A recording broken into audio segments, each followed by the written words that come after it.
Every great empire in history has fallen, but not from invasion, not from revolution, not from war. The true destroyer hides inside its own money. There is a financial pattern so consistent it might as well be a law of nature, and once it begins, nothing can stop it. Rome, Spain, Britain, each believed they were unique, chosen, untouchable. Every one of them was wrong. Every empire dies the same financial death, only the date changes. It always starts with strength. Prosperity breeds confidence. Trade expands, armies grow, monuments rise, and the currency becomes a symbol of pride. Then comes the infection, debt, excess, and denial. Leaders tell themselves they've mastered the system, that printing money is progress, that this time is different.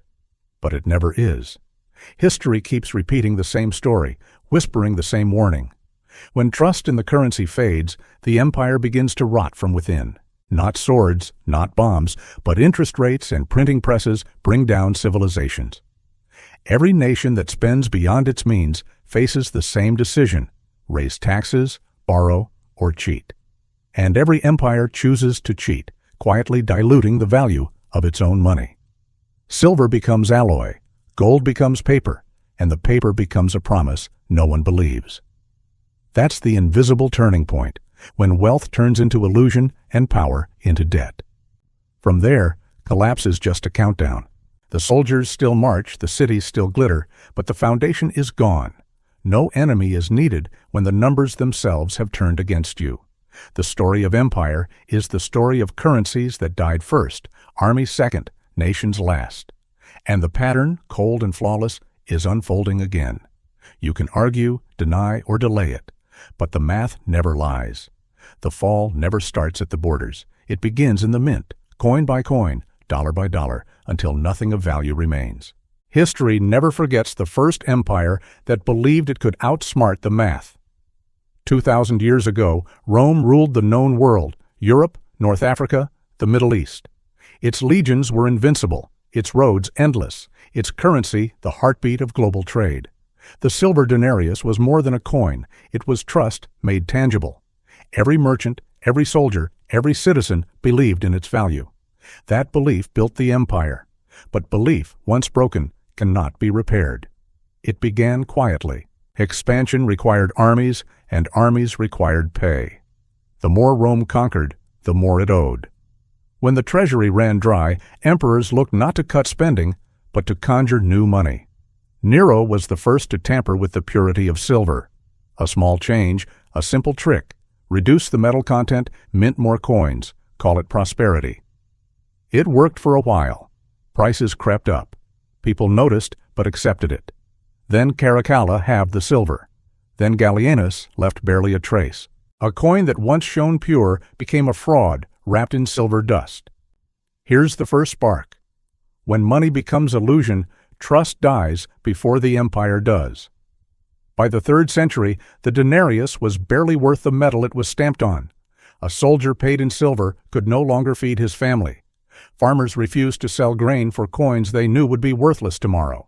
The empire tried to enforce loyalty with force, but even the legions, those who once carried the eagle banner with pride, demanded gold or goods instead. Inflation devoured savings, markets froze, tax collectors gave up. Rome had not been invaded. It had simply hollowed itself out.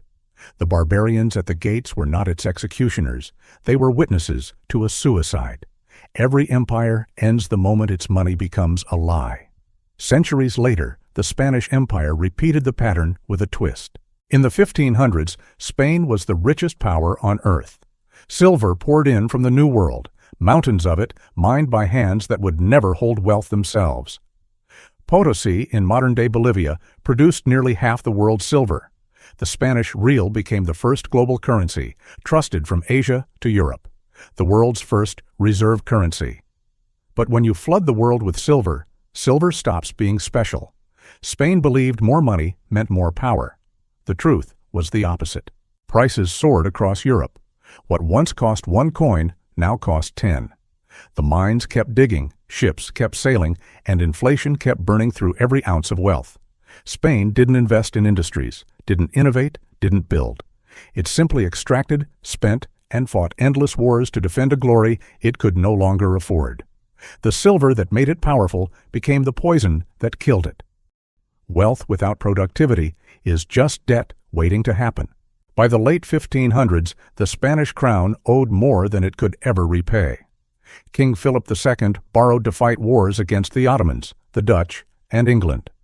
When the interest bills came due, he defaulted, not once, but 4 times in 40 years. Imagine that, the richest empire on earth, drowning in silver, declaring bankruptcy again and again. Each default shattered credibility. Lenders vanished. The government debased its currency, replacing silver with copper coins it swore were equal. No one believed them. Confidence vanished faster than gold could be mined. By the 1600s, Spain was a shadow of its past. Its fleets shrank, its armies starved, its colonies drifted away. The peace treaty that ended the 30 Years' War also ended Spain's reign. The sun that once never set on its empire now struggled to rise over a bankrupt kingdom. You can own the world's silver and still die broke. Then came Britain, the empire that lasted longer, stretched wider, and believed it had learned from history. For 2 centuries, the British pound sterling was the rock of global finance. As good as gold, they said, and it was true. The gold standard made the pound untouchable. 60% of world trade flowed through London. The empire controlled a quarter of the planet's land and people. Every port, every ocean, every ledger balanced on British trust. Then came the wars. First World War I, then World War II.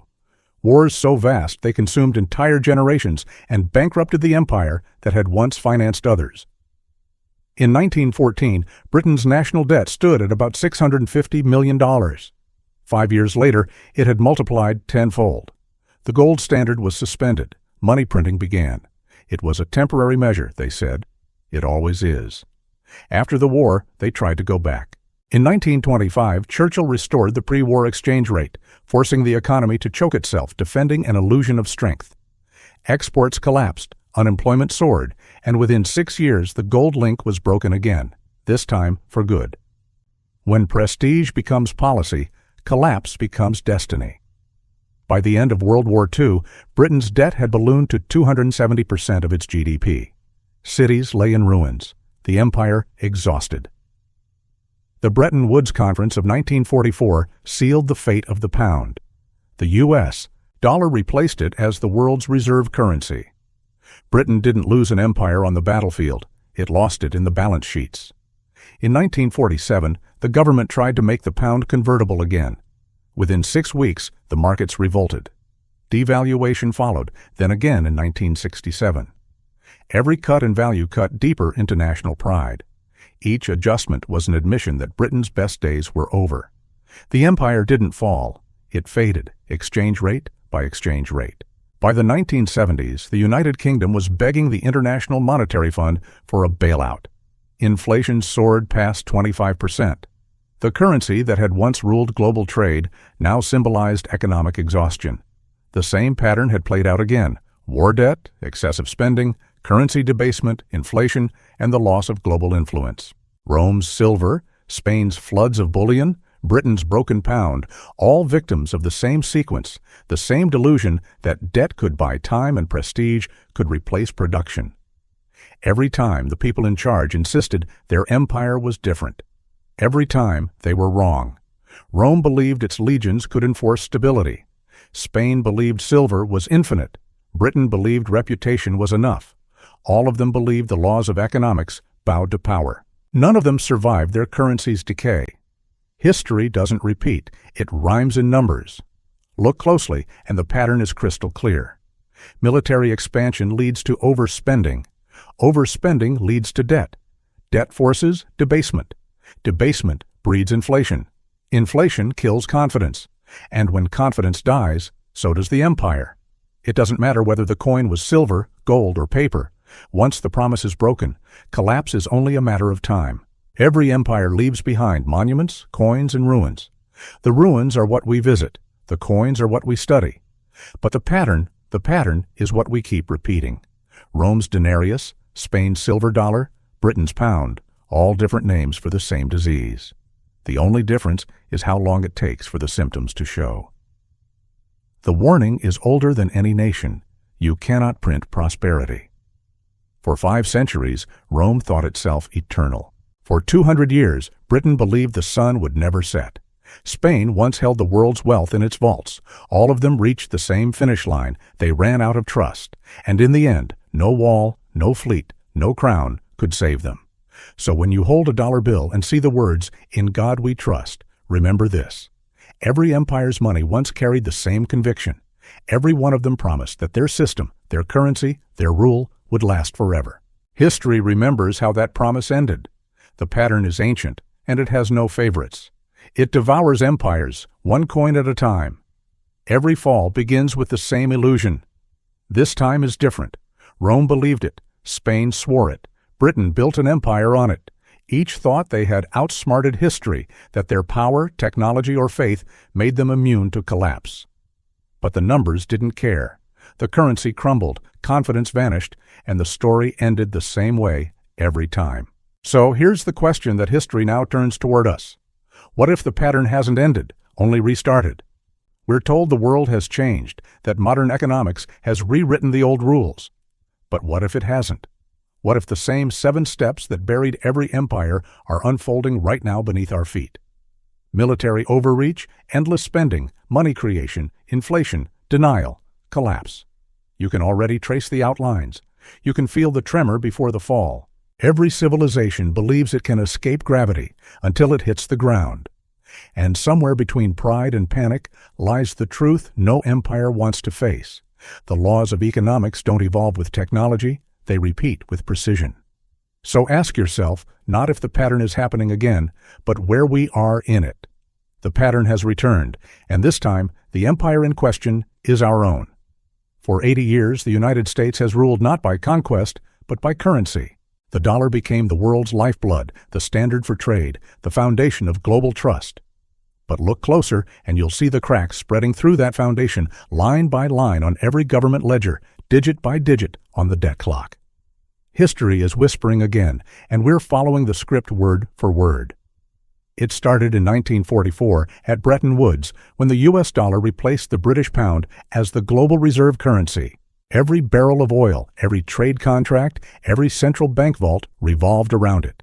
Gold backed the dollar, and the dollar backed the world. But power breeds complacency. Wars in Korea, Vietnam, and Iraq stretched the empire's reach. Domestic spending ballooned. Promises to veterans, subsidies, global bases, each dollar backed by less and less real value. By the late 1960s, other nations began to notice what America refused to admit. There were more dollars in circulation than gold to redeem them.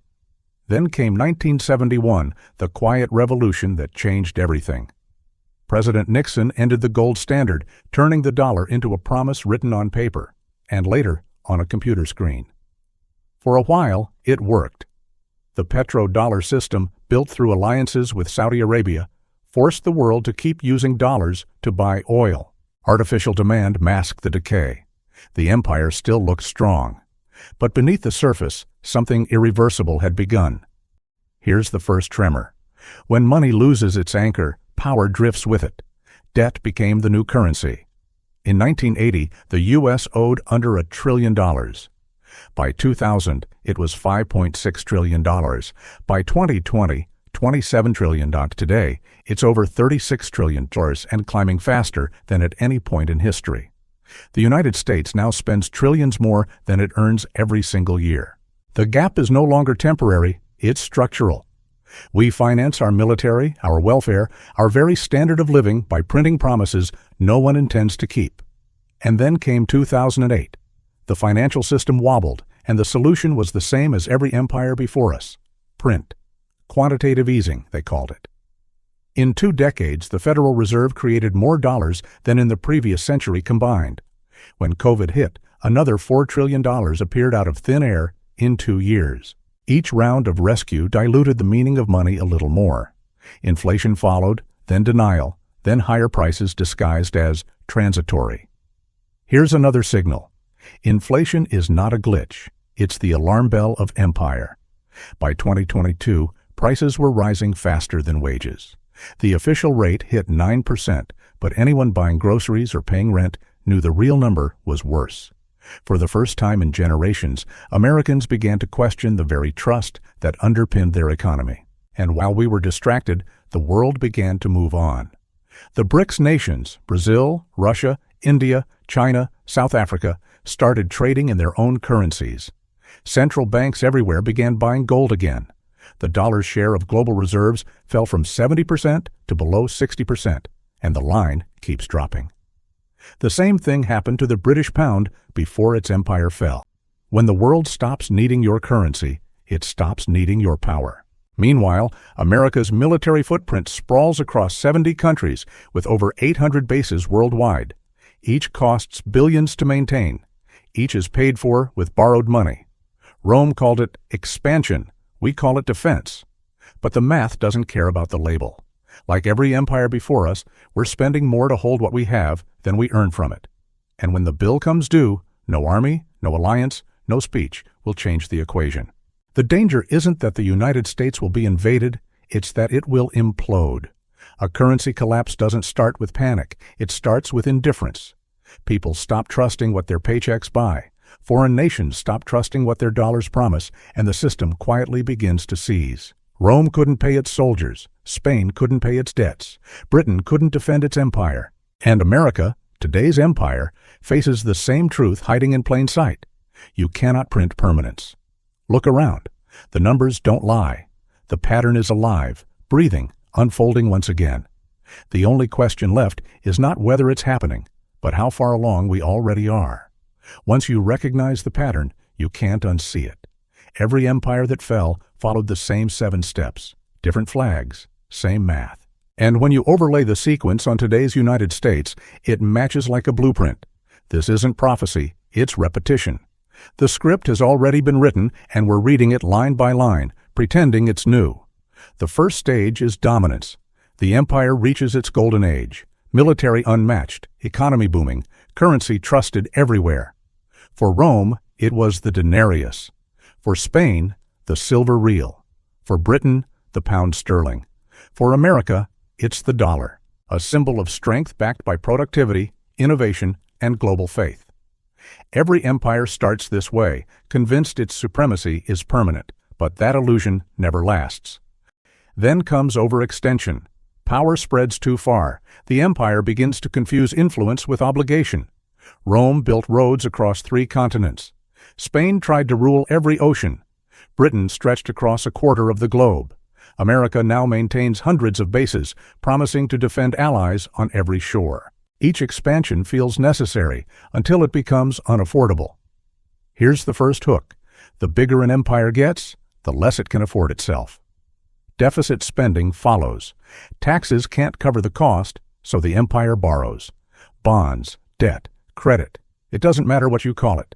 The books no longer balance, but no one dares to cut back.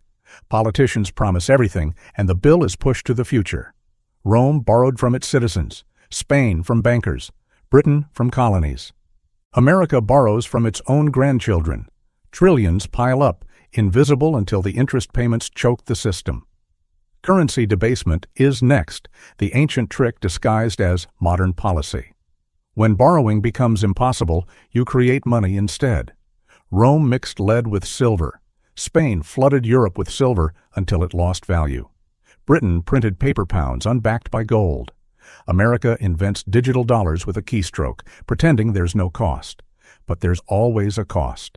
Every new dollar steals a little from the ones already in your pocket. Here's the next jolt. Printing money doesn't create wealth, it divides it thinner. Then comes inflation, the slow-motion explosion. Prices rise, savings vanish, confidence falters. The government blames supply chains, pandemics, foreign enemies, anything but the real cause. But the math never lies. Too much money chasing too few goods means the same thing it always has. Everything costs more, and everyone feels poorer. As the pressure builds, loss of confidence begins. Citizens no longer believe their wages or savings will hold value. Foreign governments start shifting reserves elsewhere. You can measure this not in speeches, but in silence. Trade settled in yuan, gold, crypto, anything but dollars. It's the whisper before the stampede. The same whisper echoed through Rome when soldiers demanded gold instead of coins, through Spain when lenders refused more loans, through Britain when investors dumped pounds. And finally, collapse. Not always sudden, not always violent, but always final. The system seizes. The empire can't fund its armies, can't pay its debts, can't buy loyalty. Confidence dies, and with it, the illusion of power. When money loses meaning, the institutions built on it crumble one by one. Here's the final sting. Every empire that ignored this pattern believed it was different. None of them were. Today, America stands deep into Stage 5. Inflation. The signs of Stage 6, loss of confidence, are already visible. The shift away from the dollar has begun. It's quiet, gradual, almost polite. But history warns what happens next. Once trust breaks, it breaks fast. No empire has ever turned back after this point. The pattern doesn't care about politics, promises, or pride. It doesn't care who leads or what party rules. It only cares about numbers. You can't spend more than you earn forever. You can't borrow your way out of debt, and you can't print your way to prosperity. Every empire tried. Every empire failed. And we are standing on the same edge, staring at the same equation, hoping history will forget to repeat itself. Every empire that reaches this point faces the same fork in the road. The numbers no longer add up, the currency no longer holds, and denial no longer works. What comes next isn't a mystery, it's a choice between three endings. Each one painful, each one written somewhere in history's ledger. The only question is which path we take. The first path is the controlled decline. Britain took it after World War II. The pound lost its crown, the empire dissolved, and the nation adjusted to being a second-tier power. Painful, yes, but survivable. Debt was paid through decades of inflation, standards of living shrank, and prestige faded quietly into memory.